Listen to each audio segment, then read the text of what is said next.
A'udzubillahi minasyaitonirrajim. Bismillahirrahmanirrahim. Assalamualaikum warahmatullahi wabarakatuh. Al-Mahmud Allahu jalla jalaluhu wa musalla alaihi Muhammad wa aluhu wal mad'unahu al-bilad wa rijaluhu. Bismillahi abtadi wa bi kitabillahi ahtadi wa bi sunnati nabiyhi Muhammad sallallahu alaihi wasallam aqtadi. Bismillahi tawakkalna 'ala Allah la haula wa la quwwata illa billah. Asyhadu an la ilaha illallah wa asyhadu anna Muhammadar Rasulullah. Wallazi arsala rasulahu bil huda wa dinil haqq liyuzhirahu 'ala ad-dini kullih walau karihal kafirun walau karihal musyrikun walau karihal munafiqun wa kafa billahi syahida. Taraktu fikum amrayn ma in tamasaktum bihima lan tadillu abada kitaballahi wa sunnata rasulih. Sadaqallah wa sadaqa Rasulullah. Alhamdulillah, bersyukur kita kehadap Allah Subhanahu wa taala kerana pada pagi ini, di hari yang mulia, di saat penghulu hari Jumaat ini, kita mengucapkan setinggi-tinggi kesyukuran kita kerana masih lagi diberi nafas, diberi lagi peluang untuk kita bersama-sama bertalaki secara online untuk kita teruskan perbincangan dalam bicara maqasid kita berkenaan dengan tajuk Sains Ashabul Kahfi. InsyaAllah panjang cerita Ashabul Kahfi ni, dan minggu lepas kita dah pun simpulkan satu kesimpulan daripada 4 perkara penting yang ada dalam surah Al-Kahfi pada ayat yang ke-19 terutamanya, yang melibatkan apa itu cerita tentang wang perak, apa itu cerita tentang ibu kota, penduduk kota. Kita nampakkan siapa penduduk kota yang kita kena kenali dan kenal pasti tentang umat yang diceritakan di dalam Al-Quran itu. Gambaran dan simboliknya itu adalah untuk dikembalikan semula kepada diri kita. Seterusnya kita membincangkan tentang apa itu makan dan minum, apakah cerita di sebalik mutasyabihat makan dan minum. Seterusnya dinampakkan juga tentang bagaimana kita pergi ke masjid dengan kita memakai pakaian yang terbaik, yang cantik, dan dinampakkan pakaian itu adalah pakaian takwa. Jadi sedikit sebanyak ada ayat-ayat yang kita kena faham daripada simbolik ataupun mutasyabihat, strategize apa strategi yang Allah berikan kepada kita yang kita kena baca dan faham daripada surah Al-Kahfi itu, lalu dibaca pula bersama-sama dengan hari Jumaat, penghulu segala hari, dibaca dengan rahsia dan juga simbolik hari Jumaat ini dinampakkan sebagai hari yang akan berlakunya kebangkitan, hari kiamat, hari yang akan sepatutnya membawa kita kepada kebangkitan agama. Jadi part-part ni adalah simbolik juga dengan apa yang dimaksudkan dengan jatuh bangun agama. Hari ini kita nak bawa tentang perbincangan jatuh bangunnya agama kita sendiri, insya-Allah.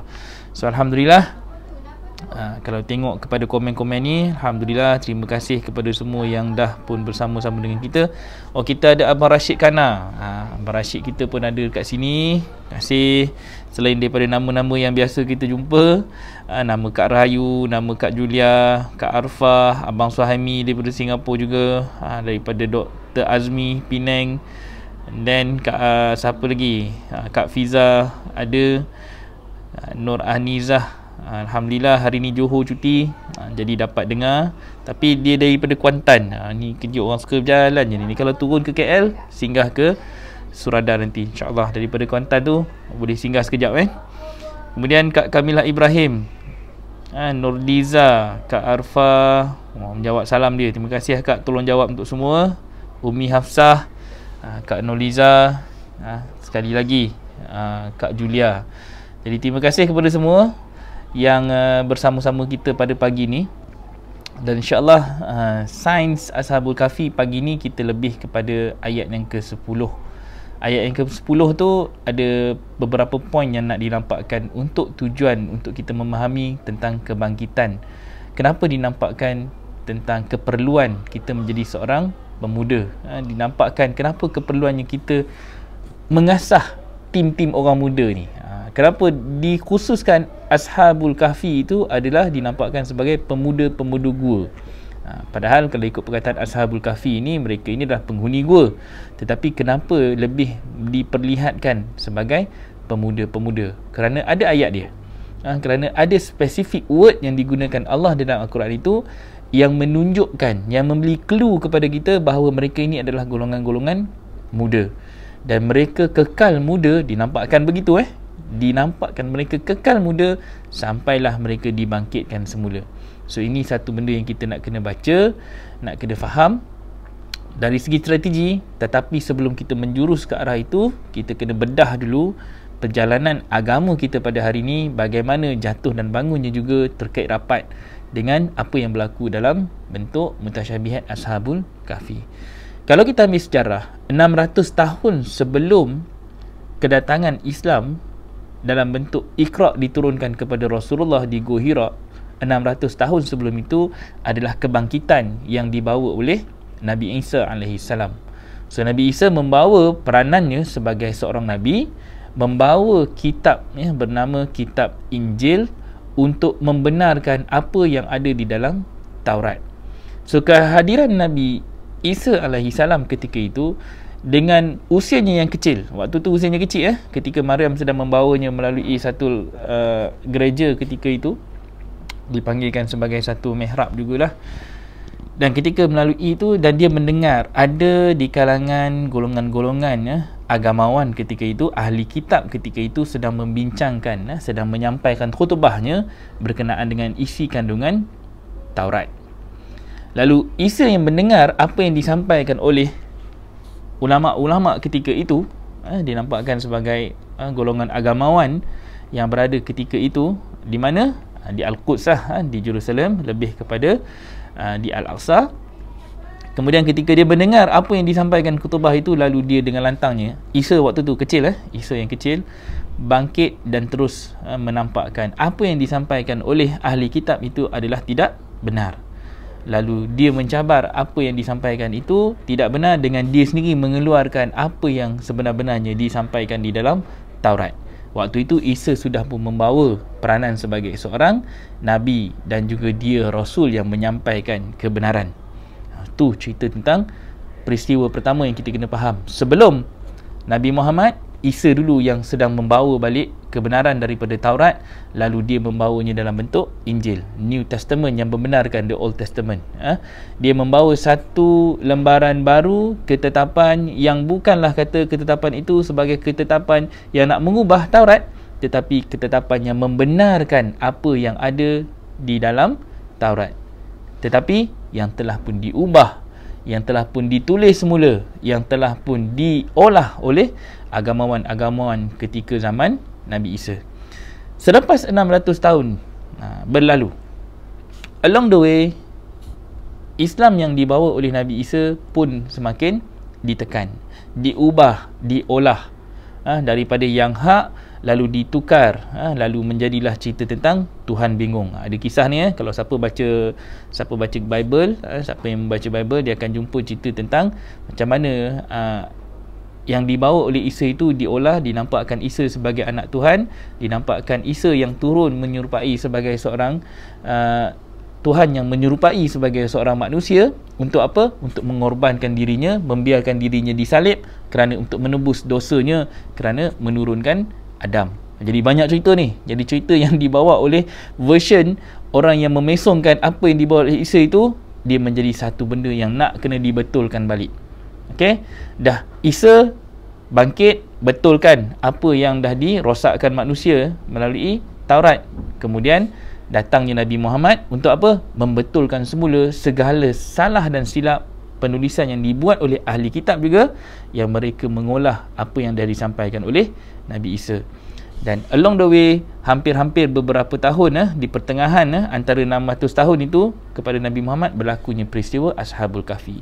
70 tahun sebelum kedatangan Islam berlaku satu lagi peristiwa, ada di dalam surah Al-Buruj. Cerita apa? Cerita tentang dia dipanggil Ghulam, kisah Ghulam. Ghulam ini yang mana dia ini tentang parit yang membakar. Ini cerita tentang parit. Dia nak kata bukan cerita Khandak, dia nama pun namanya parit, tetapi kisah di mana dinampakkan macam mana seorang pemuda yang bangkit melawan seorang raja yang zalim, dan selepas dia dibunuh, raja itu sendiri yang membunuh dia menggunakan anak panah. Sebab apa? Sebab semua usaha dah dilakukan oleh raja tersebut. Dia buat macam-macam cara untuk matikan Ghulam ni, tapi si Ghulam tu buat apa hujungnya? Ada kisah ni kena rajin sikit. Saya cuma cerita part-part tertentu saja supaya kita trigger macam mana kita nak membaca, kaedah membaca sejarah ni. So nanti cari dalam internet ke, Facebook ke, Google ke, apa ke, cerita tentang kisah Ghulam. Apakah yang berlaku pada zaman Ghulam ni terkait dengan surah Al-Buruj. Al-Buruj tu tak banyak pun surah dia. Awal-awal surah Buruj tu cerita tentang orang-orang ashabul parit. Diceritakan tentang orang-orang yang pakat terjun ke dalam parit. Why? Sebab ketika pemuda tadi tu, dia bagi tahu satu rahsia, kalau kau nak bunuh aku, waktu kau tarik anak panah tu, kau cakaplah dengan nama Tuhan budak ini, matikanlah dia. So dia tarik anak panah, dia lepas anak panah, lalu tertusuklah budak tu, lalu Ghulam itu pun mati. Kerana sebelum itu dah macam-macam cara dia nak bunuh budak ni. Nampak macam magic sikit cerita dia, tapi pergilah cari, dalam Al-Quran tak diceritakan begitu. Tapi kalau kita baca kisah Ghulam, ada disebutkan sebegitu rupa. Nak kata Israiliyat ke, mungkin ada tambahan-tambahan sedikit sebanyak. Tapi apa yang kita penting, yang kita nak baca, macam mana mereka ini beriman kepada apa yang dibawa oleh budak itu, sehingga kan seorang kanak-kanak, seorang bayi, dikatakan begitu bila mana ibu itu sudah beriman dengan apa yang disampaikan oleh budak tu, ketika mana dia nak terjun ke dalam parit yang berapi tu, sebab marah sangat, raja ni cakap apa, gali parit sebesar-besar dan kemudian bakar api, lepas tu dia suruh semua orang terjun ke dalam parit tersebut. Siapa yang beriman dengan budak tadi tu, yang beriman dengan apa yang disampaikan budak tadi tu, terjun ke dalam parit. Lalu mak tadi tu yang sedang menggendong seorang bayi tersebut, dia cakap apa? Berimanlah mak, percayalah engkau berada di jalan yang benar. Lalu mak tadi pun terjun sekali ke dalam parit tadi yang dalam keadaan api yang marak. Siapa rajin baca, pergi cari cerita tu. Siapa dah pernah dengar cerita ni, boleh baca. Dah boleh komen sekali. Saya tak pastilah siapa yang pernah baca cerita ni, cerita Ghulam, tapi itulah kisah dia. So ada dua kisah yang berlaku in between, cerita besar lah yang ada dalam Quran ni, antara Nabi Isa kepada Nabi Muhammad. Antara itu adanya berlaku peristiwa besar tentang pemuda Kahfi dan cerita tentang orang-orang yang telah pun masuk ke dalam parit tadi tu. Alright. So cerita Ghulam dalam surah Al-Buruj, kemudian cerita Al-Kahfi dalam surah Al-Kahfi lah, pemuda-pemuda Kahfi. Nampak cerita tentang pemuda juga. Ghulam tadi tu remaja, lebih kepada remaja. Tapi cerita pemuda Al-Kahfi ni lebih kepada fitiah, dinampakkan tentang golongan-golongan muda. So kita tak pernah baca lagi bukan Glenn Morgan Umi punya, dia punya autocorrect tu sampai jadi macam lain. Okay, Ghulam. Cerita Ghulam ni saya suka baca sebab saya baca daripada saya kecil lagi. Dia memang mempengaruhi kisah hidup saya juga, kerana kisah Ghulam dia menampakkan tentang semangat seorang anak muda yang nak mencari kebenaran. Dia tak suka sebenarnya, dia tak suka. Bapak dia suruh belajar black magic. Ni cerita dia ni lah. Bapak dia suruh belajar dengan apa, black magic, belajar ilmu sihir daripada seorang lelaki ni. Tetapi along the way dia nak pergi ke tempat ahli sihir ni, ahli kitab yang jahat ni, dia bertemu dengan seorang ahli kitab yang baik. So ahli kitab ni ajar dia tentang agama. Jadi setiap hari dia keluar belajar, tapi dia tak pergi ke rumah yang mengajar black magic ni, tetapi dia pergi ke rumah ahli kitab ni. Cuma ahli kitab ni dah pesan, kau belajar benda ni, kau jangan bagi tahu orang, kau jangan tunjuk apa-apa. Tapi budak ni tersalah langkah apabila ada berlaku satu peristiwa dalam perjalanan dia nak pergi. Ada dikatakan, ni dah masuk Israiliyat sikit, dikatakan ada satu raksasa. Allahualam lah betul ke tidak, ini cerita ni tak ada dalam Quran, tetapi dikisahkan begitu.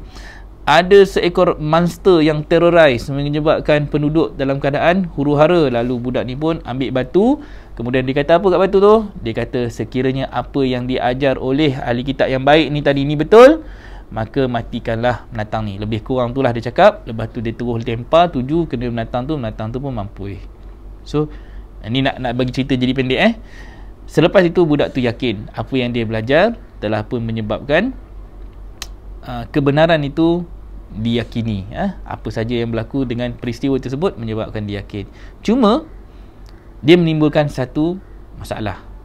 Once dia dah buat macam tu, dia telah menunjukkan siapa dia. Itu yang kita boleh kaitkan. Walaupun cerita ni lebih kurang Israiliyat, bunyi dia pun kita dah tahu dah ni tak logik sikit bunyi dia situ, tapi pelajaran yang kita nak ambil di sini adalah pesanan daripada ahli kitab yang baik tadi tu sebenarnya kena dengan apa yang dipesan dalam Al-Quran. Dalam Al-Quran, dalam Al-Kahfi, sebenarnya ketika mana pemuda Kahfi ni keluar ke pekan untuk membeli makanan dengan membawa wang perak tadi tu, antara pesanan yang diberitahu adalah jangan bagi tahu sesiapa pun tentang mereka. Kalau mereka tahu, nescaya mereka akan melempar engkau dengan batu. Ada cerita tak? Ada connection sebenarnya. Ada kisah tu. Sebab apa? Sebab ini adalah bicara tentang macam mana agama yang dah hilang ini hendak diselamatkan, sehingga suasana keadaan yang ada itu di luar sana itu tidak mengizinkan agama ini dinampakkan dengan begitu rupa. Sebab apa? Sebab di luar sana berlaku banyak pertentangan. Terlalu banyak berlaku peristiwa-peristiwa yang mengancam kebenaran ini jika dinampakkan, ditonjolkan. Begitu juga dengan Nabi Muhammad. Ketika Nabi Muhammad, dia mendapat saja Iqra, kemudian dia nak bawa benda ni, dakwah itu tidak boleh dibawa secara terang-terangan. Dakwah itu mesti berlaku secara sembunyi-sembunyi. Dakwah itu terpaksa berlaku dalam keadaan mereka bergerak dalam keadaan kahfi juga. Dalam keadaan macam mana? Nabi kumpulkan dulu sehingga cukup 40 orang. Tahu nak cukup 40 orang tu, baru Nabi berani keluar untuk menampakkan dia ni mempunyai satu kekuatan, ketumbukan sahabat-sahabat yang dah cukup. Itu dipanggil As-Sabiqul Awal. Sehinggalah masuklah Umar Al-Khattab, barulah Nabi berani menampakkan lebih kuat apa yang Nabi cuba bawa melalui agama Islam waktu tu.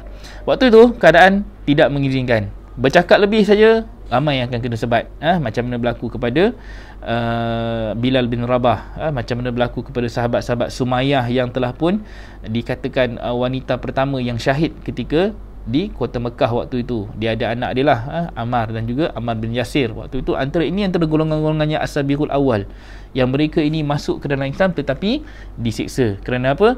Kerana masyarakat Mekah jahiliah ketika itu tidak boleh menerima kebenaran yang dibawa oleh Nabi Muhammad. Apa kebenarannya? Kebenaran yang dibawa oleh Nabi Muhammad itu adalah sesuatu yang menyebabkan mereka terpaksa menolak, mereka terpaksa melawan apa yang sudah pun disampaikan oleh Nabi Muhammad itu benda yang benar, kerana mereka terpaksa meninggalkan fahaman dan juga agama nenek moyang mereka. Itu benda yang normal. Sama juga dengan hari ini kita. Banyak benda hari ini yang kita nak membawakan semula apa yang ada dalam Al-Quran itu sebenarnya adalah sesuatu yang hak, sesuatu yang sudah ada hampir 1400 tahun dahulu lagi. Kebenaran ini sudah pun berada dalam Al-Quran. Tapi bila kita nak bawa pada hari ini dengan benar, dengan hak, begitu banyak pihak-pihak yang akan cuba melawan dan juga mengingkari ayat-ayat Allah. Kenapa? Kerana dia sudah dikatakan ini sudah tidak relevan dengan zaman ini. Apa yang dibawa oleh nenek moyang kita, fahaman nenek moyang kita, agama nenek moyang kita terlalu tebal, terlalu kuat, terlalu lama hidup dalam jiwa kita. Itu antara benda yang Dajjal sedang mereka cipta untuk membawa doktrinnya ke dalam diri kita. Bab ini kita kena baca macam mana jatuh bangunnya agama itu direlatekan dengan apa peranan Dajjal dalam membawa fahaman dan doktrin itu dalam menjatuhkan Islam dan dalam membangkitkan doktrin kejahatan. Yang ni kita kena baca secara sejarah. Sebab sejarah itulah yang akan menguatkan kefahaman kita. That's why kita kena ambil sebelum Rasulullah mendapat Iqra, ada berlaku peristiwa-peristiwa sejarah yang sama yang berlaku kepada nabi-nabi yang lain, kepada umat-umat yang sebelum itu. Sebab kejahilan itu dia akan datang. Bagaimana? Selepas Nabi Ibrahim membawa kebenaran, maka apa yang Nabi Ibrahim bawa itu hilang sedikit demi sedikit. Dia sudah pun menjadi satu norma yang baru. Daripada norma yang baru itu, dia menjadi sesuatu yang doktrin yang memisahkan antara agama dengan dunia, lalu menyebabkan manusia akan terus fokus kepada dunia. Kemudian datangnya Nabi Musa membetulkan balik apa yang dibawa oleh Nabi Ibrahim. Tetapi malangnya apa yang dibawa Musa itu lama kelamaan pun hilang. Kerana selepas Musa digantikan oleh siapa? Musa dia bawa ada ramailah nabi-nabi yang bersama dengan Musa ketika itu. Ada Nabi Harun, ada Nabi Yusha. Dikatakan Yusha itu adalah salah seorang yang membantu Nabi Musa ketika itu. Sebab Musa tidak masuk ke dalam Baitul Maqdis, dikatakan begitu. Masjidnya pun jauh sedikit daripada lokasi Jerusalem. daripada Nabi Yusha. Saya dah pernah pergi Baitul Maqdis. Baitul Maqdis tu kalau ikutkan, kalau kita pergi ke kubur Nabi Yusha, Nabi Yusha itu ada dekat Salt. Salt itu dekat pula dekat dengan Nabi Syuaib, tak jauh daripada kalau kita tengok jarak betul makam Nabi Syuaib dengan makam Nabi Yusha, tak jauh lah, dia kena naik bukit sikit lah nak pergi ke makam Nabi Syuaib. Cuma makam di sana tidak dikatakan sebagai makam yang ada kubur. Makam itu hanyalah satu memorial, tempat untuk mengingati peristiwa-peristiwa yang berlaku ketika zaman Nabi tersebut. Jadi peristiwa itu saja yang dirakamkan dengan meletakkan satu batu ataupun tugu, ataupun sekarang ni dah dibina binaannya berbentuk masjid, hanya untuk memperingati Nabi-Nabi itu pernah berada di lokasi-lokasi tersebut, di situasi-situasi tertentu. Jadi makam Nabi Yusha itu antara dinampakkan bagaimana sebelum mereka masuk ke Baitul Maqdis, ke Al-Aqsa melalui laluan Sungai Jordan, di situlah mereka berada bertemu bersama-sama dengan Nabi Musa juga dinampakkan. So Nabi Musa tak masuk ke sana, pembantunya yang masuk. Nabi Yusha punya cerita pun disebutkan dalam Quran, pemuda yang menahan matahari. Ada dikatakan hari Jumaat itu pertempuran untuk masuk ke dalam Masjidil Aqsa, tetapi nak masuk situ masa semakin pendek, dan dikatakan Nabi Yusha berdoa supaya Allah menahan matahari, dan matahari itu tertegak sehinggalah dapat mereka masuk ke dalam Masjidil Aqsa. Ada diceritakan dalam Quran. Part itu pun nanti kita kena sentuh sedikit sebanyak, macam mana doa yang menahan matahari tersebut. Ada banyak cerita lah yang kita kena cerita dan kena pecahkan dalam bentuk code breaking. Dia tak boleh terus ambil benda tu, okey muhkamat, kita tengok matahari dekat langit, macam mana matahari itu ditahan, okey, itu ada kaedah lain yang kita kena baca. Sama dengan mukjizat Nabi Muhammad membelah bulan, macam mana nak membaca mukjizat itu secara mutasyabihat, tidak secara muhkamat. Itu semua ada strategi pembacaan Al-Quran dengan mengikut formula yang dilampakkan oleh Allah. Jadi ini semua adalah benda-benda yang kita kena baca dengan ilmu.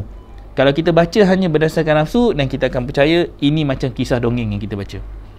Cerita-cerita ni pula digembur-gemburkan, ditulis pula oleh orang-orang yang pelbagai bahasa, pelbagai dakwah, pelbagai doktrin dengan membawa misi masing-masing.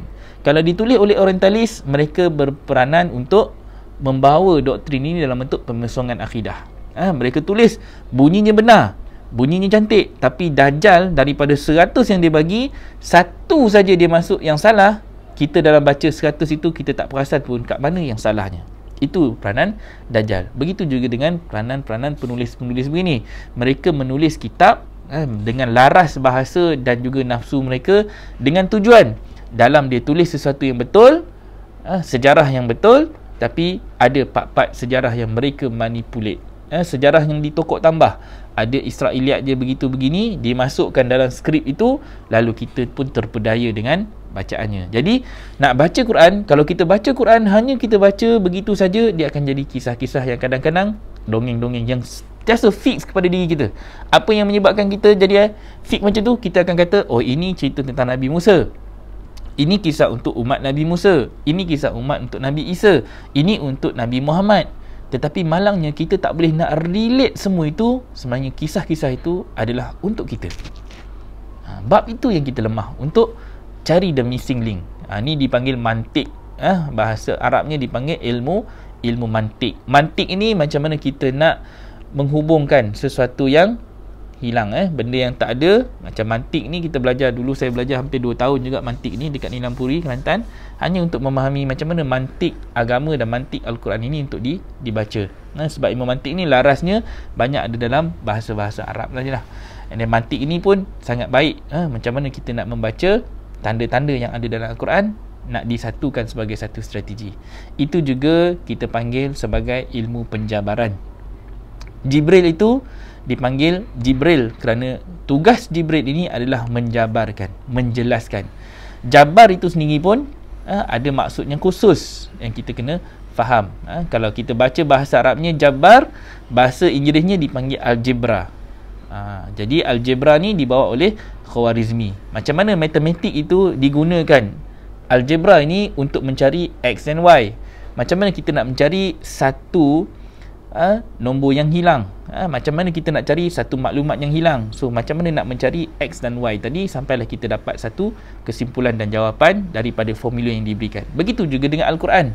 Kita membaca the missing link. Kenapa daripada wahyu pertama turun ada signifikannya, ada jalan ceritanya. Daripada Iqra, pergi Al-Qalam, pergi kepada Muzammil, pergi kepada Mudassir, pergi ke Al-Fatihah, pergi kepada ayat-ayat dan seterusnya. Itu semua itu ada dia punya kesinambungan. Why? Kerana itu adalah asbabun nuzul perjalanan hidup Nabi.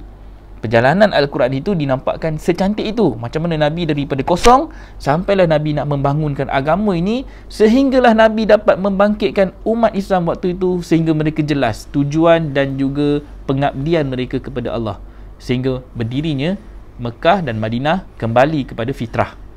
Nampak hasilnya begitu. Tapi hari ini bila kita baca Quran, Al-Quran itu tidak hidup sebagai satu formula, sebagai satu strategi. Al-Quran tadi sudah menjadi wang perak. Al-Quran tadi sudah tidak laku di mata kita. Dia cuba laku dalam urusan-urusan adat resam nenek moyang, dalam tahlil, dalam kita bermajlis, dalam kita nak buat tilawah, dalam kita nak baca Yasin malam Jumaat. Quran itu hanya berguna dalam satu sudut. Tetapi dalam sudut perundangan, ya, dalam sudut undang-undang yang kita tetapkan hukum hakam, tapi tak banyak ayat-ayatnya, sekitar 500 lebih. Itu pun 10%. Yang baki cerita tentang sejarah, cerita tentang parenting, cerita tentang tips-tips yang melibatkan apa saja, melibatkan urusan-urusan duniawi kita pun ada dalam tu. Tapi malangnya kita tidak fokus. Kita pula diajar, dibomokkan dalam kepala kita baca Quran hanya untuk tujuan ritual dan menghadapkan benda tu sebagai satu pahala. Apatah lagi dikaitkan pula Al-Quran itu dengan ayat-ayat ataupun surah-surah tertentu, dengan khasiat-khasiat dan fadilat tertentu, sehingga kita menjadi orang yang mengamalkan Al-Quran itu hanya untuk tujuan-tujuan tertentu. Jadikannya sebagai satu bentuk bacaan-bacaan untuk merawat penyakit.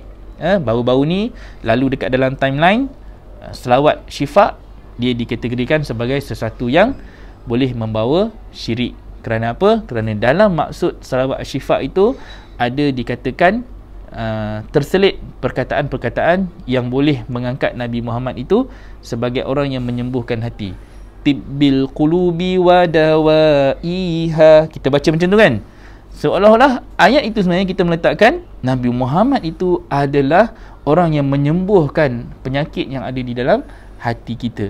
Padahal Nabi Muhammad sudah pun wafat. Dia tidak mampu lagi untuk menyembuhkan kita. Takkan selawat tadi itu mampu menyembuhkan kita. Jadi sudah hilang pergantungan kita kepada Allah dengan kita meletakkan pergantungan kepada Nabi Muhammad.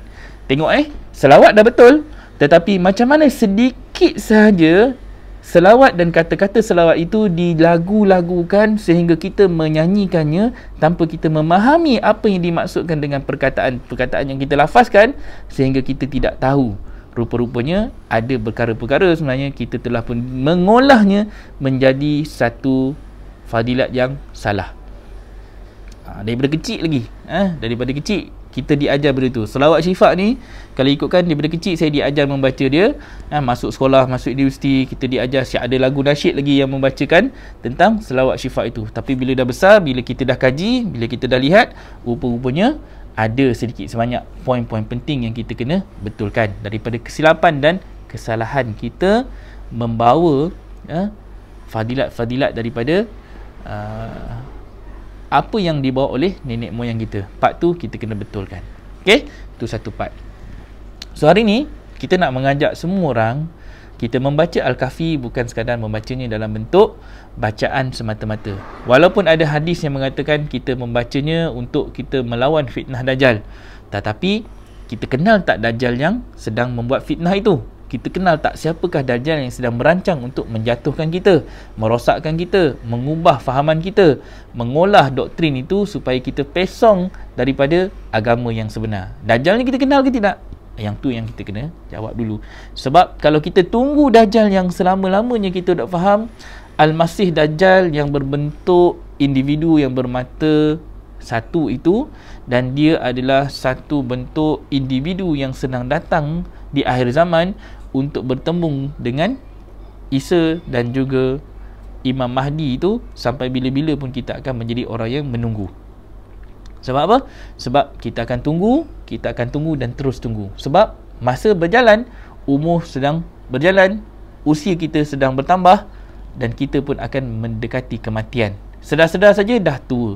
Kiamat belum tiba dan kita pun terlepas satu fasa peluang. Kerana apa?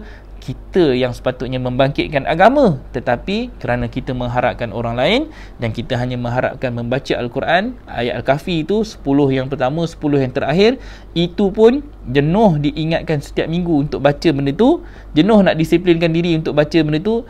Alangkah baiknya kalau kita baca seluruh isi kandungan surah Al-Kahfi itu. Tak banyak pun, ada 110 ayat, tapi kita cuma ambil 10 yang pertama, 10 yang terakhir. Ambil yang terakhir pun kadang-kadang pun liat nak membacanya, apa lagi nak baca 110. Jadi macam mana kita nak jadi seorang yang betul-betul yakin dengan apa yang Al-Quran cakap, kalau kita pun masih memilih apa yang kita suka dan meninggalkan apa yang kita tak nak buat? Itu pun dah menunjukkan siapa kita. Padahal kalau kita nak baca Al-Quran ini, baca keseluruhannya daripada Fatihah sampailah kepada 114 surah yang terakhir itu, surah An-Nas, untuk kita baca dan faham strategi Quran. Tapi kalau kita baca sekarang, waktu umur 40, waktu umur 50, dia mungkin tak seseronok kalau kita baca di waktu muda, waktu kita tengah sihat, waktu akal kita cerdas, waktu pemikiran kita sangat-sangat rasional, sehingga kita ini masih lagi boleh dibentuk dengan jalan yang lurus, kita boleh nampak. Tapi dapat umur 40, 50, kita jangan rasa kita dah terlambat sangat. Kenapa? Kerana masih lagi ada waktu dan ruang untuk kita perbaiki. Kalaupun bukan untuk diri kita, kita dapat baiki untuk anak-anak cucu cicit kita nanti. So, fair and square, kita dah melalui satu fasa yang jahil dan sampai masa untuk kita perbaiki balik kesilapan kita yang lalu. Bagi anak-anak yang muda, daripada hari pertama dapat kita kenalkan Al-Quran yang betul, kita dapat bentuk mereka dengan mengikut formula yang betul, strategi yang betul. Itu pula bahagian mereka. Ada dalam Quran banyak nasibun minad dunya, nasibun minal kitab. Ada banyak. Ada orang mendapat nasib dunia, nasib dunianya tidak baik. Ada orang mendapat nasib kitab yang baik, dia mendapat Al-Quran daripada usia yang awal, dia memahami Al-Quran daripada usia yang awal, lalu dia dapat melaksanakan perintah Al-Quran mengikut perintah yang benar. Ada orang terlepas fasa tu. Ada orang dapat di hujung-hujung usia, ada orang dapat di awal usia. Zaman Nabi pun macam tu. Nabi dapat umur 40 tahun. Ali, Ibnu Mas'ud, Fatimah, sahabat-sahabat yang muda-muda tu, dapat tak waktu kecil? Dapat. Mu'awiz ketika ke Madinah, waktu tu umur dia baru 14-15 tahun. Bayangkan, daripada Mekah Nabi masuk ke Madinah dah 13-14 tahun. Berlakunya perang Badar pada tahun kedua Hijrah. Tahun kedua Hijrah waktu tu dah 15 tahun. Tahun ke-15 kenabian. Jadi waktu tu Mu'az dan Mu'awiz baru umur lebih kurang 14-15 tahun. Bayangkan, ini adalah pemuda-pemuda remaja yang membunuh Abu Jahal. Maksudnya, kefahaman mereka itu sangat kuat. Dan dinampakkan yang membunuh Abu Jahal itu adalah budak-budak. Yang membunuh Abu Jahal itu, yang membunuh pemikiran dan juga bapa kepada segala kejahilan ini adalah kanak-kanak. Kerana apa? Kerana kanak-kanak inilah yang akan membawa doktrin, yang akan membawa kefahaman dan akan membawa sedikit sebanyak cahaya untuk membantu golongan-golongan yang dah lama ni.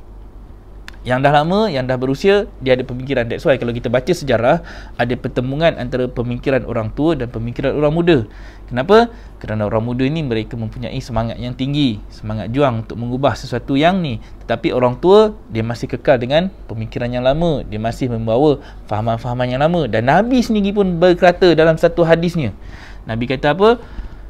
Berbuat baiklah kepada orang-orang muda. Nanti ada masa nanti saya tapik hadis tu. Saya akan letak dekat dalam hadis, saya letak dekat dalam grup bicara maqasid, nanti saya akan masukkan nanti. Hadis ni berbunyi, Nabi berkata berbuat baiklah kepada orang muda kerana orang muda ini sensitif. Nabi gunakan perkataan sensitif. Okey. Dalam tu Nabi cakap, kenapa? Kenapa? Kerana ketika aku membawa kebenaran agama, ketika aku membawa Islam ini, ketika aku nak memperjuangkan Islam ni, kebanyakan yang menyokongku adalah orang-orang muda. Nabi mention muda ni. Dan kebanyakan yang menghalang dan juga melawan aku adalah orang-orang tua. Ini Nabi nampakkan. Sebab apa?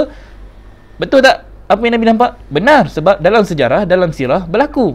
Yang tua-tua ni Abu Lahab, kan? Abu Sufyan, siapa lagi yang ada waktu tu? Abu Jahal memang bapak lah kan, bapak jahil ni. Dia, Abu Lahab, Abu Sufyan, ini golongan-golongan yang tua-tua. Tak sebut lagi, ramai lagi lah yang tua-tua waktu tu yang melawan. Tetapi yang menyokong Nabi ni ramai yang muda-muda. Dipanggil Asy-Syabab. Ni dipanggil golongan-golongan Syabab. Kenapa Syabab ini sangat penting? That's why dia nak direlatekan dengan pemuda Al-Kahfi. Kenapa muda ini adalah satu modal untuk kita lawan, untuk kita bangkitkan agama. Malangnya hari ni, bila mana Islam kita tengok anak muda kita, kita kena nampak kehancuran yang bakal kita hadapi. Nak tengok kemajuan dan juga kejayaan sesuatu bangsa, kita kena lihat pemudanya. Nak tengok kehancurannya pun, kita kena tengok pemuda dia. Sebab apa? Pemuda itulah harapan bangsa itu. Kalau hari ni kita dah mula tengok pemuda-pemuda kita macam mana? Adakah ramainya yang mempunyai kefahaman dan juga minat dan juga kecenderungan untuk apa? Untuk membangkitkan jiwa mereka ke arah agama, atau lebih ramai yang dah hanyut dalam kehidupan penyakit-penyakit sosial yang ada depan mata kita? Berapa ramai persentage yang ada hari ini yang berkualiti untuk kita jadi orang yang mampu mendokong agama dan juga membangunkan negara? Berapa ramai pula yang dah rosak akibat daripada doktrin-doktrin yang dibawa oleh Dajjal laknatullah itu? So kita kena tengok. Kalau kita tak sedar, kalau kita sendiri tak nampak benda ni, kita sendiri tak analyse benda ni, kita sendiri sebagai ibu dan bapa tidak perhatikan anak kita sendiri, nak value dia, dia ini duduk di dalam golongan mana? Kalau dalam Quran, adakah dia dalam golongan kanan atau dalam golongan kiri? So Quran itu dia dah memberikan kepada kita satu cara, satu kaedah macam mana kita nak membaca. Baca anak kita ni antara dua golongan. Golongan kanan, golongan kiri. Ashabul jannah, ashabun nar. Kita sendiri sebagai mak bapak pun kena nilai kita ni, kita duduk di mana? Kita duduk dalam golongan kanan, golongan kiri. Kita duduk dalam syurga atau neraka? Syurga, jangan kita duduk kira, mana kita boleh tahu syurga sana? Nak baca Quran, dengan mudah kita akan kenal, dengan mudah untuk kita faham apakah suasana syurga yang kita nak bina. Bagaimanakah suasana neraka yang Allah gambarkan? Dah ada dalam Quran. Redha dan tenang itu adalah ciri-ciri syurga. Allah sebut jalan orang-orang yang diberi nikmat, jalan orang yang dimurkai, atau jalan orang yang disesatkan. 3 elemen dalam Fatihah tadi. Buat dengan basmalah, engkau akan dapat nikmat. Tapi engkau buat dengan tanpa basmalah, engkau buat dengan bismi ana. The idealism itu datang daripada keakuan. Tahu, ikut kepala aku lah nak buat apa pun. Mula saja ikut kepala aku, ikut nafsu kita, and then waktu itu Allah dah kita tendang keluar. Dalam dada kita ada satu rongga, Allah dah terkeluar daripada dada kita. Yang masuk dalam dada kita adalah nafsu, syaitan yang membisikkan kepada kita. Akal, hati, pemikiran, jiwa dan menggerakkan batang tubuh kita adalah bisikan itu. Bisikan itu tak lain dan tak bukan adalah nafsu kita sendiri, bukannya syaitan. Dajjal itu sendiri adalah kita yang bermata satu. Yang selepas itu, segala benda yang kita pandang adalah dengan sebelah mata. Kita tak menggunakan keseluruhan pendengaran, penglihatan dan hati untuk berfurqan, untuk menilai yang hak dengan yang batil. Pada kita, tak apalah, nanti dululah, awal lagi lah, muda lagi lah, enjoy dululah. Sebelah mata tak?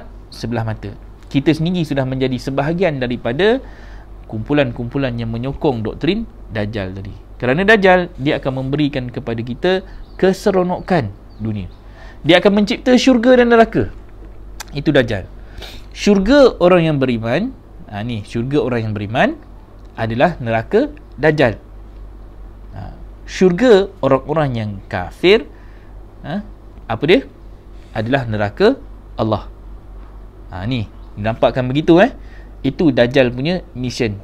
Dia bagi kehidupan kita di akhir zaman ini penuh dengan keseronokan, penuh dengan kesibukan, penuh dengan perhiasan dunia, sehingga kita lupa misi hidup kita dalam urusan dunia, dalam urusan agama. So sekularisme pun berlaku. Al-Quran dibaca bukan lagi dengan bentuk untuk mencari keseimbangan dunia dan akhirat, tetapi kita membaca Al-Quran hanya untuk kepentingan akhirat, tanpa kita memahami macam mana nak melaksanakannya di atas dunia. Kita cuma baca pahala, baca pahala, baca agama, baca tujuan agama, baca sedekah kepada arwah, baca untuk tujuan-tujuan mendapatkan rahmat Allah dari sudut yang lain, bukan untuk ilmu. Kita baca hanya untuk dapatkan apa? dapatkan bless sahaja. Tahu? Contohnya masuk rumah baru, baca surah Al-Baqarah. Benda ni berlaku tak dalam fahaman nenek moyang kita? Berlaku. Padahal baca surah Al-Baqarah tu 50% daripada kosakata dan juga word-word penting dalam keseluruhan Al-Quran ada dalam surah Al-Baqarah. 50%. Sebab apa? Selebihnya dia akan diulang-ulang balik. Dia akan dibaca dan diulang-ulang dalam konotasi dan juga dalam pencerahan yang berbeza sikit. Tapi almost 50% daripada Al-Baqarah itu sudah pun menampakkan kandungan Al-Quran yang ada selebihnya dalam 112 surah yang lain. 100 surah 12 tu, 112 tu adalah surah-surah daripada Ali Imran sampailah kepada An-Nas. Yang depan-depan ni semua panjang-panjang. Yang di belakang itu banyaknya yang pendek-pendek dan berulang-ulang. Al-Kahfi berada di tengah-tengah Al-Quran. Kenapa? Daripada Fatihah sampai Al-Kahfi, dia adalah satu stage yang pertama. Stage yang nak menampakkan macam mana situasi manusia, keadaan manusia. Situasi yang seterusnya, selepas Al-Kahfi itu, kita akan dinampakkan macam mana strategi untuk membangunkan semula agama. Selepas surah 18, ada apa? 19, 20, 21, 22, 23 dah mula masuk cerita tentang pembinaan pembangunan agama. Surah 22, 23 dinampakkan surah Al-Hajj, kita kena mencari hujah. Surah 23, surah Al-Mu'minun. Surah 24, surah An-Nur. Surah 25, surah Al-Furqan. Banyak tu cerita-cerita surah-surah yang selepas 18 ni, dia dah mula masuk kepada strategi pembangunan agama. 60, 61, 62, 61 Saf, 62 Jemaah, 62, 63 tentang Munafiqun, 64 At-Taghabun. Dia dah mula menampakkan strategi. Surah 53 At-Tur, surah 54 surah 52 At-Tur, surah 53 An-Najm, surah 54 Al-Qamar, surah 55 Ar-Rahman, surah 56 Al-Waqi'ah. Itu semua satu kompilasi cerita tentang umat-umat yang kita dah nampakkan pelajaran dan tekniknya, kesilapan mereka, bagaimana kita nak islah dan perbaiki supaya tak berlaku di zaman kita. Banyak kali ulang daripada At-Tur itu sampailah kepada surah 54 surah Al-Qamar itu, 4 umat yang dilaknat Allah dan juga dinampakkan kesilapan dan kerosakan mereka itu diceritakan dalam tu. Siapakah yang melibatkan kaum Ad dan Samud? Kemudian dinampakkan cerita tentang Lut. Kemudian dinampakkan cerita tentang Nabi Nuh, kaum Nuh. Ni 4 ni diulang berkali-kali daripada surah yang sebelum. Jadi sejarah jatuh bangun umat-umat terdahulu diulang-ulang sampailah kepada Nabi Muhammad, dan selepas kepada Rasulullah wafat, kita pula kena ambil pelajaran sampai zaman kita. Kejatuhan-kejatuhan yang dilakukan oleh orang-orang terdahulu dan kebangkitan yang cuba dilakukan oleh orang terdahulu, kita kena baca, kaji dan gali. Sebab apa? Dajjal dia akan terus mencari jalan menjatuhkan Islam. Selepas Rasulullah wafat, macam mana keluarnya nabi-nabi palsu, macam mananya berlakunya khilaf dan juga pertelingkahan dan juga permusuhan antara umat-umat Islam, masuknya golongan-golongan yang orientalis. Awal-awal lagi dah ada golongan-golongan Yahudi yang menyelusup masuk ke dalam Islam, kemudian mereka memecah belahkan daripada dalam. Macam mana hadis-hadis yang dikumpulkan itu sebilangannya, kebanyakannya adalah hadis-hadis palsu yang sengaja dibuat-buat dan dimasukkan ke dalam khazanah ilmu orang Islam, dicampur, digaulkan sehingga terpaksa dipisah-pisahkan, dipecahkan, dan sampai sekarang hadis ini sekejap kita dulunya kita tahu sahih, sekarang baru kita dapati dianya daif. Ada strategi yang sedang berlaku di antara tangan-tangan Dajjal untuk melakukan sesuatu ke atas ilmu dan juga khazanah umat Islam. So apa tanggungjawab kita? Adakah kita nak jadi orang yang telan sahaja apa yang disampaikan oleh doktrin Dajjal ini, atau kita kena bangkit dan buat sesuatu supaya kita dan anak-anak cucu-cucu kita selamat daripada apa yang sedang diusahakan oleh Dajjal ini. Dajjal, jangan cari orang lain, jangan cari makhluk lain, jangan kita mengharapkan dia turun dalam keadaan bentuk yang lain, melainkan kita hari ini duduk diam-diam, muhasabah diri, tutup mata sebelah, kita fikir, adakah kita ini yang sudah menjadi Dajjalnya, yang duduk dalam rumah kita sendiri, yang banyak menyebabkan anak-anak kita sendiri termakan dengan doktrin cara hidup mewahnya, harta, tahta dan wanita yang kita dah lambatkan kepada anak-anak kita.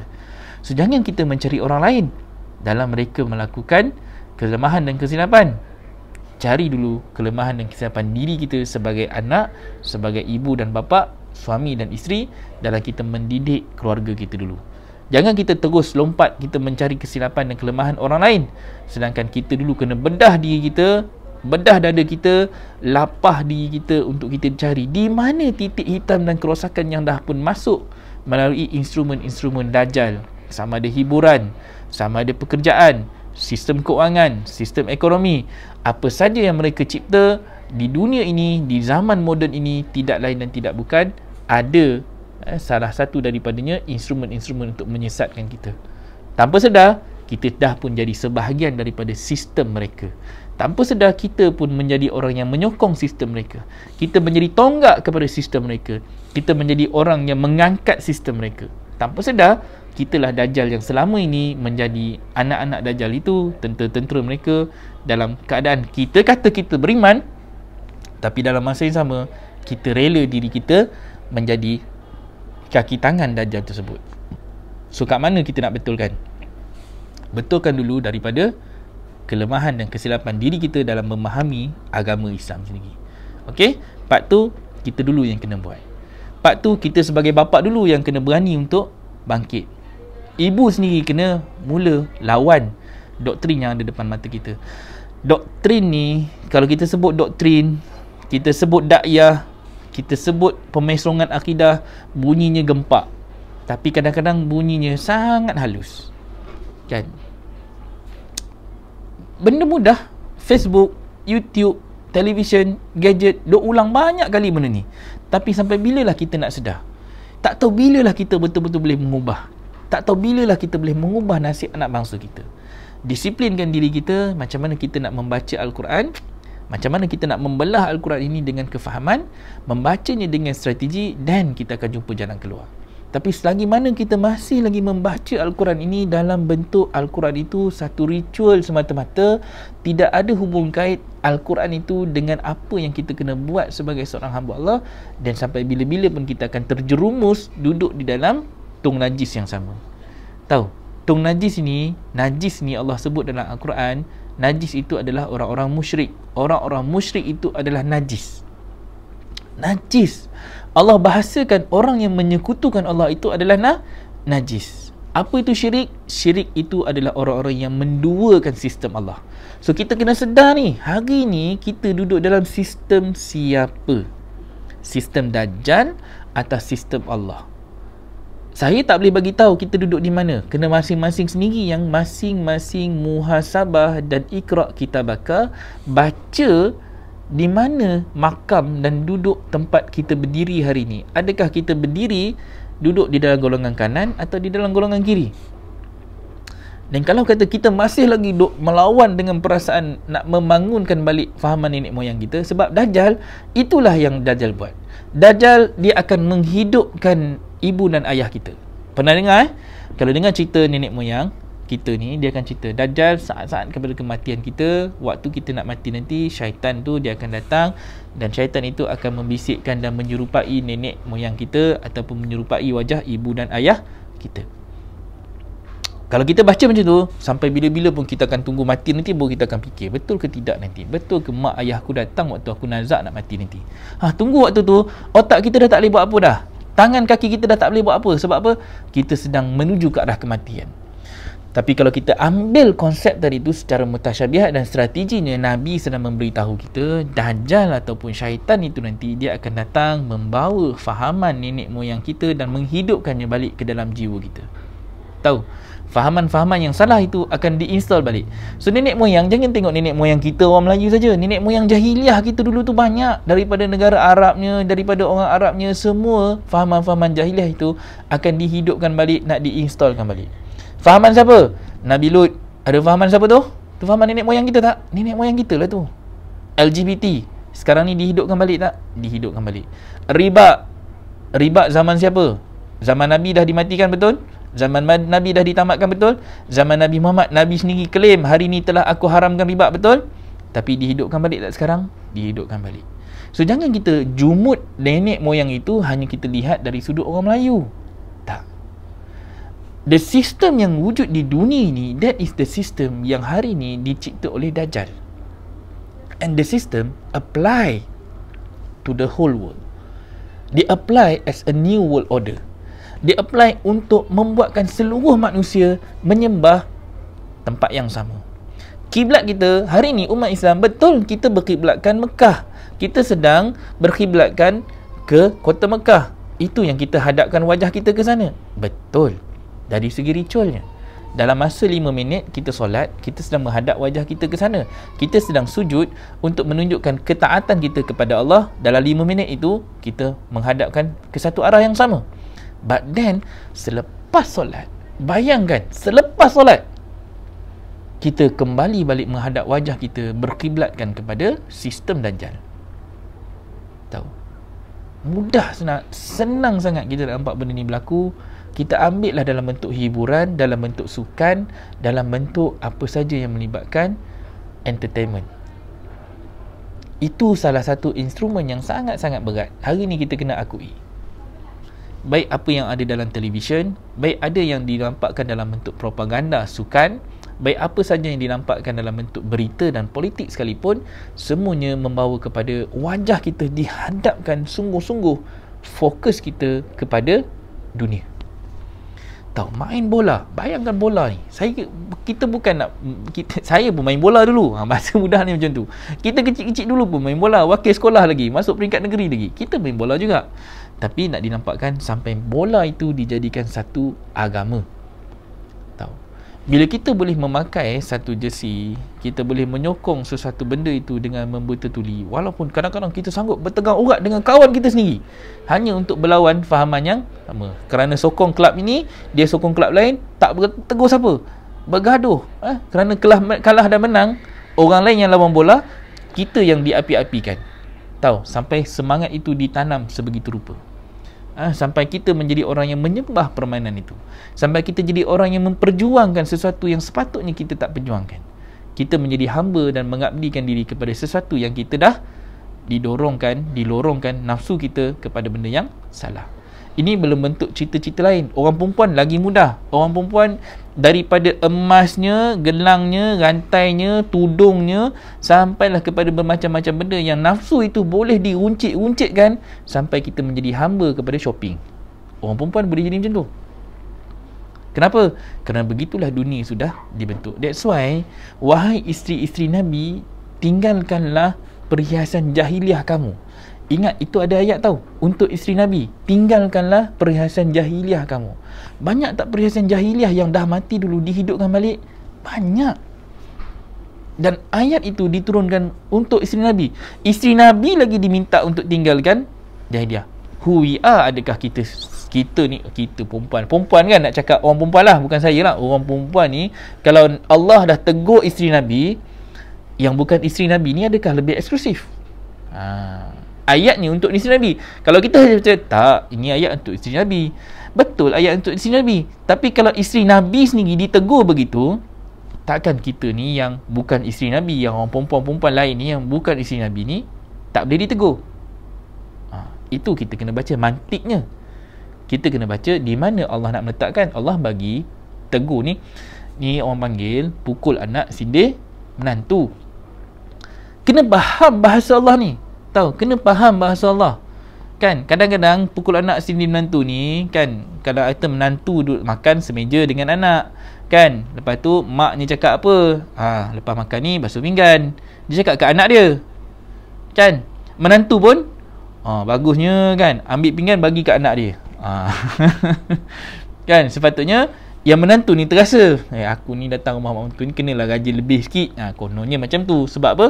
Kita kena terasa kita ni duduk dekat rumah mak mentua. Mak mentua nak tengok kita. Kita pun kena belajar berbudi bahasa. Orang dah masakkan makanan apa semua, pandai-pandailah urus diri. Tak adalah kita tinggalkan benda tu. Kan? Jadi banyak benda yang kadang-kadang Allah dalam Quran bahasanya dalam bentuk sindiran, dalam bentuk perumpamaan. Jadi kita kena baca Quran itu, cara Allah menyindir itu sangat sarkastik. Kan? Kita tak perasan. Dan cara Allah layoutkan strategi agama dalam Quran itu, Allah saja Allah tutup supaya kita baca dalam keadaan kita tak faham. Why? Sebab strategi ni sangat besar. Kalau Allah bagi direct dalam Quran itu, nanti di akhir zaman akan keluar seorang lelaki bernama Suhaimi. Contohnya, dia akan timbul dekat Singapura dan dia akan membangunkan balik Islam di sana. Senang sangat Yahudi cari nama Suhaimi, lepas tu dia pergi, terus je pastikan tak ada nama Suhaimi pun dekat Singapura tu nanti. Senang tak? Senang. Kalau Quran terlalu direct begitu. That's why Al-Quran perlu diberikan dalam bahasa-bahasa strategi, dalam bahasa-bahasa kahfi, dalam bahasa yang orang yang hanya ahlinya saja, yang hanya betul-betul minatnya kepada agama, dia akan mencari jalan how untuk membaca Al-Quran itu dengan penuh strategi, dan dia pula akan keluar dan bangkit untuk jadi orang yang membangunkan agama. But then, di strategi adalah strategi kahfi. Itu yang kita kena faham. Saya sembang-sembang dah 55 minit dah. Ni baru sembang mukadimah tau. Mukadimah. Okay. Right, insyaAllah kita baca ayat dia. Ni tengah seronok baca ni, tanpa kita sedar kan, kita dah sampai tahap membacanya dengan penuh minat Al-Quran, insyaAllah. Okay, saya nak bagi satu ayat.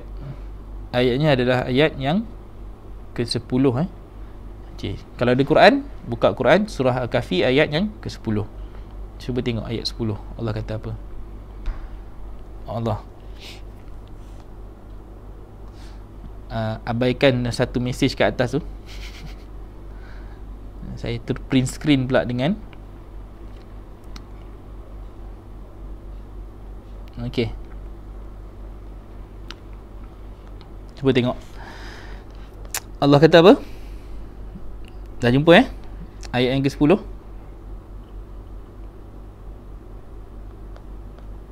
Okay. Allah kata, tatkala berlindung. Okey. Tatkala berlindung fityatu. Okey. Fityatu ilal kahfi.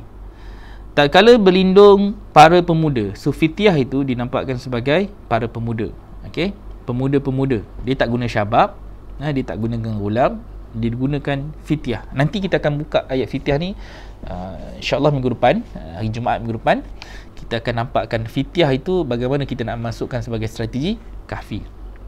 Okay. Iz awa fityatu ilal kahfi, ke dalam gua, faqalu, maka mereka berkata, Rabbana, ya Tuhan kami, atina, berilah kami, min ladunka rahmah, daripada sisimu rahmat.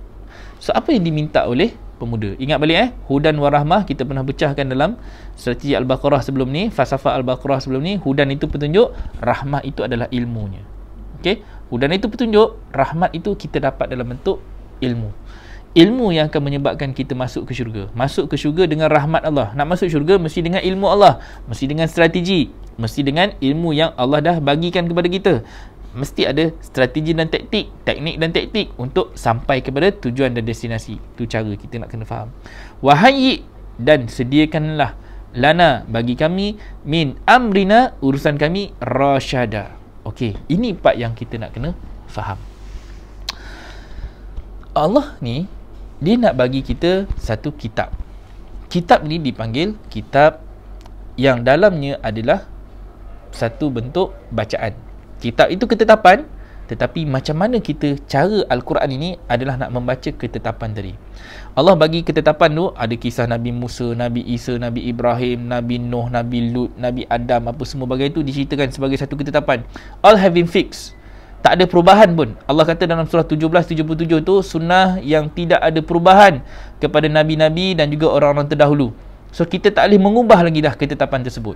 Apa yang dah berlaku kepada Nabi Nuh, fix. Apa yang dah berlaku kepada Nabi Isa, fix. Apa yang dah berlaku kepada Nabi Musa, Ibrahim, semua dah fix. Semua tu dah menjadi satu ketetapan. But ni ada tapinya. Al-Quran ada hudan, ada bainat, ada furqan. Ini kena faham ni. So Al-Quran ini adalah teknik macam mana kita nak membaca ketetapan tadi. Kita ambil ketetapan tadi, dia menjadi satu petunjuk. Kita baca, oh ni zaman Nabi Musa ni macam ni, oh zaman Nabi Isa ni macam ni. Okay? So Nabi Muhammad, dia ambil apa yang berlaku kepada zaman Nabi-Nabi terdahulu. So Nabi Muhammad olah untuk zaman dia, dengan strategi 24 Rasul yang sebelum itu, campur Muhammad 25 lah. So 24 Nabi-Nabi terdahulu ni, macam mana dia nak manuver dan elakkan supaya kesilapan dan benda yang berlaku kepada umat-umat terdahulu tu tak berlaku dekat zaman dia. Itu Nabi buat. Dan dalam 24 Nabi dan Rasul itu, Nabi dapat, Nabi jumpa, strategi Nabi Ibrahim itulah antara strategi yang paling terbaik. Tapi dalam kisah-kisah itu ada juga kisah-kisah Nabi-Nabi yang tak diceritakan dan diceritakan. Ada kisah-kisah yang dinamakan sahaja mereka itu, seperti Luqmanul Hakim. Diceritakan tentang Ali Imran. Diceritakan juga tentang Asiyah, isteri Fir'aun. Dan orang-orang yang disebutkan dalam tu, kisah-kisah mereka itu bukan Nabi dan Rasul. Ada juga yang buruk-buruknya disebutkan. Contohnya Qarun dan Haman. Mereka bukan penjahat-penjahat yang wanted, sebagaimana yang seperti diceritakan tentang Fir'aun. Tetapi siapakah peranan Qarun dan Haman? Itu pun strategi. Bila kita baca macam tu, dan sampai zaman Nabi Muhammad boleh letakkan siapa Fir'aun zaman dia, siapa Haman zaman dia, siapakah Qarun zaman dia. Dan ketiga-tiga musuh itu diletakkan seperti mana yang berlaku pada berhala manusia. Dan macam mana teknik dan taktik Nabi baca kisah-kisah Nabi terdahulu, bermula daripada Adam sampailah kepada Isa, how untuk Nabi islahkan. Kuncinya adalah islah, baiki. Strategi Nabi terdahulu, Nabi Isa dah buat macam ni, tak boleh berhenti, kena bunuh lagi, kena salib lagi. Nabi Muhammad, jangan buat macam ni, kalau kau buat juga jadi macam Nabi Isa. Ada cerita Nabi Ibrahim berjaya buat, sampai ke anak cucu dia semuanya mendapat jadi golongan-golongan yang imam, menjadi golongan-golongan yang Nabi-Nabi dan Rasul. Ini antara teknik yang boleh dipakai. So Nabi buat. So zaman kita 1400 tahun dulu, that strategy remain sebagai satu ketetapan yang ada dalam Al-Quran. So tanggungjawab kita, Iqra apa? Ambil strategi itu, gunakan strategi itu, ambil, bainatkan, buktikan di zaman kita. It works. Macam mana yang Nabi Ibrahim dah buat, macam mana Nabi Muhammad dah buat, macam mana Nabi-Nabi dulu dah buat. Buat sampai jadi. Jadi petunjuk tadi tu nak dibuktikan jadi. Dan baru kita tahu Furqannya datang macam mana. Sebab Furqan inilah sesuatu yang membezakan yang hak dengan batil. Sesuatu yang membenarkan sesuatu yang kita buat itu, adakah benda betul atau benda salah. Furqan itu yang hari ini ramai orang yang tak ada. That Furqan, kebanyakan kita jadi orang-orang yang lalai dan leka kerana kita nampak benda tu rosak, kita nampak benda tu masalah, but we cannot identify the problem. Kita nampak anak kita tengah main gadget ni, anak kita tengah main game, anak kita sedang bersosial, anak kita dalam kegelapan. Kita tahu dan kita nampak, tapi kita tak reti macam mana nak keluarkan dia daripada kegelapan tu. Dan kita sendiri pun tahu, kita pun duduk dalam kegelapan tu, dan kita pun tak tahu macam mana kita nak keluar. And that is the problem yang kita hadapi hari ini. Nak keluarkan diri kita daripada kegelapan dan kita masuk ke dalam cahaya. So ramai orang hari ini nak selamatkan diri, lari pergi ke gua. Jangan cari gua batu kapur tu, tak jumpa kebenaran di situ.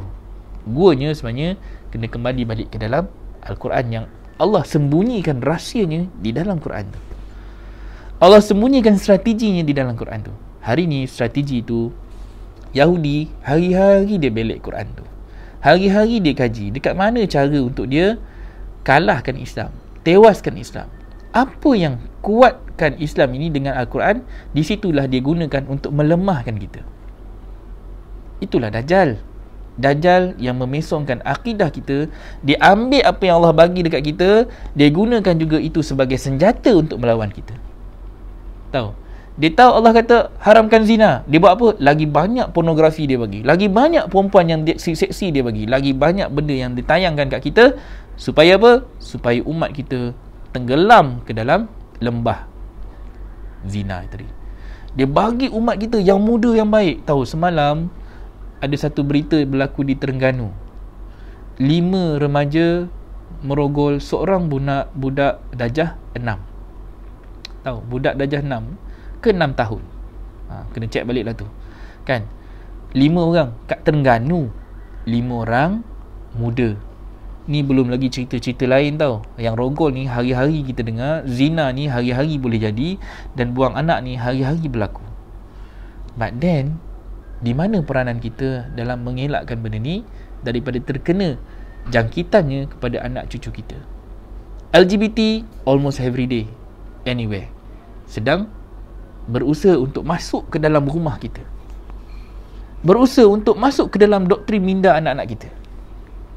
Apa tanggungjawab dan tugas kita nak menyekat benda ni supaya Dajjal tadi tidak masuk ke dalam rumah tangga kita? So kita kena cari jalan. Adakah kita nak kekal redha dengan apa yang ditakdirkan di akhir zaman ini begitu sahaja, atau kita mencari jalan untuk kita keluar daripada satu strategi yang tersusun dibuat oleh Dajjal? Siapakah Dajjal?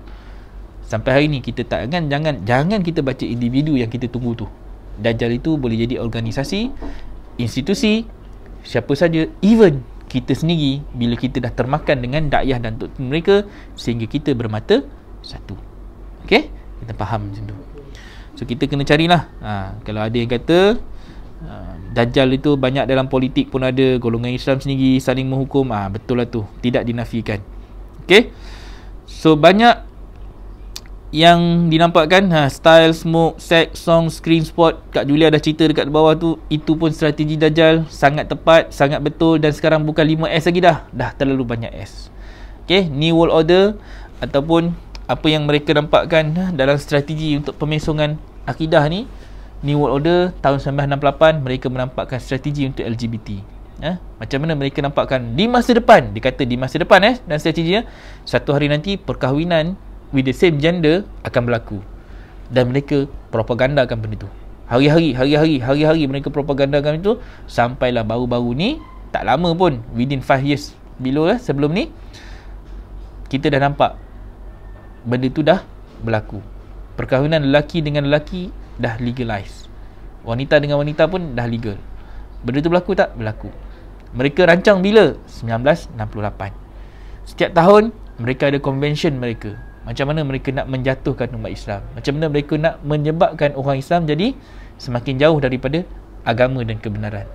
Tapi adakah kita hanya nak jadi orang yang menonton saja, umat kita diratah setiap hari tanpa kita mengambil langkah untuk kita membangkitkan semula jiwa anak kita, isteri kita, kita sebagai bapa, untuk menyelamatkan akidah umat Islam di akhir zaman ni. Sebab kebangkitan itu adalah kiamat di dalam diri kita. Akhirat itu adalah kejatuhan agama dalam diri kita juga. So lihatlah sendiri, adakah anak-anak kita akan berakhir sebagai orang yang gagal, ataupun kita akan bangkit sebagai orang yang berjaya, seperti mana formula yang dinampakkan Al-Quran. Jadi itu sajalah daripada saya. Saya mengharapkan supaya sama-sama kita akan menjadi orang-orang yang beruntung, orang-orang yang mendapat pelajaran, orang-orang yang dapat menjumpai strategi agama yang ada dalam Al-Kahfi, dan kita akan kembali semula mendapat rahmat dan juga kasih sayang Allah sebagaimana yang disebutkan Al-Quran tadi. Macam mana kita menjadi golongan-golongan pemuda yang kita berdoa, Rabbana atina min ladunka rahmah wa hayyi lana min amrina rasyada. So biarlah perintah tadi, amrina tadi tu, Allah beri kepada kita perintah amrina Rosyada. Rosyada ini cerita tentang Rashid. Rashid ini cerita tentang lurus. Tadi ada nama Abang Rashid Kana tadi tu. So kita pastikan kita dapat satu jalan yang mampu untuk memberi kita petunjuk. Ada satu ayat surah 2 Al-Baqarah 256, Allah nampakkan dalam tu, Allah kata apa? Allah kata ayatnya berbunyi, la ikraha fid din qad tabayyana rusydu minal ghayy faman yakfur bit-taghut. Barang siapa yang ingkar kepada taghut setelah apa? Rusydu minal ghayy, setelah dia dapat lihat, setelah dia nampak jalan yang lurus itu daripada segala yang lain. So ini proses yang kita nak kena sama-sama cari jalan, macam mana kita nak kembali semula kepada strategi Al-Kahfi untuk kita memahami, untuk kita melaksanakan Al-Quran itu dengan sebenar-benar kefahaman. La ikraha fid din, tidak ada paksaan dalam cara hidup.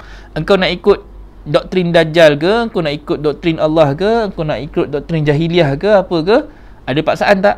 Tak ada paksaan. La ikraha fid din. Tapi ya ayyuhal kafirun la a'budu ma ta'budun, wahai orang-orang yang kafir, orang yang ingkar. Orang ingkar tu jangan kita tengok Cina, India semua tu. Orang ingkar ni boleh jadi orang yang Islam tetapi sudah ingkar. orang yang Islam tetapi tidak mahu untuk mengikuti agama Allah dengan kebenaran. So la a'budu ma ta'budun, aku tidak akan sembah, aku tidak akan mengabdikan diri kepada apa yang kau abdikan diri. Ni sembah ini cerita abdi. Kalau sistem itu kita dah jadi sistem yang kita mengabdikan diri kepada manusia, adakah kita nak kekal duduk dalam sistem yang kita menjadikan manusia itu sebagai sumber kepada pertama rezeki yang kita dapat, sehingga kita terpaksa menjadi hamba kepada sistem yang mereka buat. Ini dah berlaku dah lama sangat, dah banyak zaman berzaman kita menjadi hamba sesama manusia. Cerita Firaun adalah cerita tentang pengabdian manusia kepada Tuhan yang berbentuk manusia, kan? Satu raja, satu pemimpin yang disembah oleh manusia. La a'budu ma ta'budun, aku tidak akan sembah apa yang kamu sembah. Wala a'bud, dan tidak kamu akan sembah apa yang aku sembah. Lakum dinukum, bagi kamu apa yang kamu suka, cara hidup kamu yang kamu suka, apa yang kamu nak, sembahlah. Bagiku, lakum dinukum waliyadin, dan bagi aku apa yang aku yakini, apa yang aku percaya, apa yang aku yakin dan percaya, inilah jalan yang lurus itu, maka ikutilah jalan itu. Kekallah berada di jalan yang landasan yang Allah dah tunjuk. So apabila kita dah nampak faman yakfur bitaghut, barang siapa yang ingkar kepada taghut tadi tu, tak nak ikut apa yang Dajjal dah buat, tak nak ikut apa yang Firaun masa hari ni dah buat, apa saja pemimpin-pemimpin hari ni dah tunjukkan, dah nampakkan jalan yang salah tadi, barang siapa yang ingkar, Allah kata, maka dia akan mendapat faman yakfur bitaghut, dan mereka itu beriman kepada Allah dan mereka berpegang teguh dengan apa yang Allah dah berikan, maka mereka itulah orang-orang yang akan mendapat kejayaan. InsyaAllah, mudah-mudahan Allah berikan kita taufik dan hidayah, berikan kita petunjuk dan jadikan kita orang-orang yang selamat daripada fitnah Dajjal ini, insyaAllah. So cerita Kahfi terkait dengan strategi. Esok minggu depan lah, hari Jumaat, kita akan kupas lagi supaya kita lebih nampak jatuh bangun Islam ini baru cerita mukadimah. Macam biasalah, kalau sebelum ni 4 minggu baru kita simpulkan satu episod Sains Al-Kahfi, minggu ni pun sama. Hari ni mukadimahnya untuk kita nampakkan kejatuhan Islam. Nanti kita akan masuk dalam siri-siri ni dengan sejarahnya, so dia akan jadi satu siri-siri yang bersambung. Okey, so kena sabar sikit lah dalam Sains Al-Kahfi ni, insyaAllah. Okey, terima kasih kepada semua. Mudah-mudahan kita akan mendapat satu jalan keluar, masing-masing nak keluar daripada riba, ada yang nak keluar daripada sistem yang dah lama membelenggu kita, ada yang nak selamatkan anak cucu cicit kita. InsyaAllah kita adakan program yang khusus dalam parenting Al-Quran Minded. Setakat ni nama je gitulah, tak ada nama yang betul-betul lagi, dan ramai juga yang dah pun memberikan orang kata komitmen, dah bagi nama, dah bagi detail, dah beri apa masalah-masalah yang nak mereka kongsikan dan kita bantu. Nanti kita akan buat satu program khusus macam mana kita nak selamatkan generasi kita dengan tips parenting mengikut Al-Quran, yang insyaAllah akan di-guide sepenuhnya kita menggunakan strategi dan formula yang dah pasti berjaya mengikut acuan yang kita ambil daripada Al-Quran, dan insyaAllah kita nak kongsikan kepada orang ramai macam mana kita sama-sama dapat selamatkan diri kita daripada fitnah Dajjal ni dengan kita mengeluarkan anak-anak kita kembali semula kepada sistem yang hak, insyaAllah. Okey, itu saja daripada saya. Terima kasih kepada semua. Kita jumpa lagi pada minggu depan lah, hari Isnin. Esok saya tak dapat nak live kerana esok kita ada kursus haji online, so terpaksa skip. Sabtu dan Ahad ni insyaAllah kita jumpa hari Isnin dalam Falsafah Al-Baqarah yang kita akan sambung dengan topik yang baru, insyaAllah. Okey, terima kasih kepada semua yang komen, terima kasih kepada semua yang memberikan pandangan, memberikan bermacam-macam komen yang baik, yang memberikan furqan apa semua.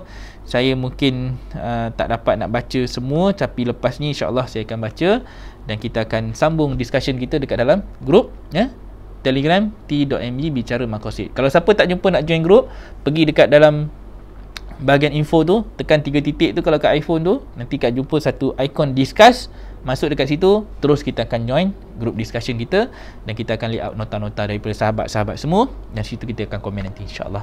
Okey, terima kasih kepada semua.